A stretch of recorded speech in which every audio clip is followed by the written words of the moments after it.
ভবিষ্যৎ বাবা, অনেক বিপদে পড়ে আজকে আমি আপনার কাছে আইছি। আমার একটা ভুল হয়েছে, ডাক্তার কইছে ওর মাথায় মগজ নাই, ওর মাথায় ঘু, আর ওর নাকি মাথার জায়গায় পাছা হইছে আর পাছার জায়গায় মাথা। এর লেগে ওর নাকি কোনো লজ্জা শরম থাকবো না।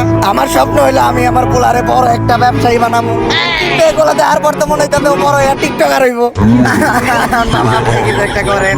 তুই কান দিস না বচ্চ, এখনই আমি তোর পোলার ভবিষ্যৎ দেখতাছি।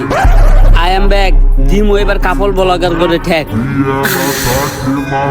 চিন্তা করিস না বচ্চ, আমি এইমাত্র তোর পোলার ভবিষ্যৎ দেখলাম। তোর পোলা বড় একজন সফল ব্যবসায়ী হইব। টাকা কামানোর জন্য তোর পোলা সবকিছু করবো, এমনকি নিজের মান সম্মান পর্যন্ত বিলিয়ে দিব। দেখ বাবা, তাহলে আমার পোলারে আমার ব্যবসায়ী বানানোর স্বপ্নটা পূরণ হইব।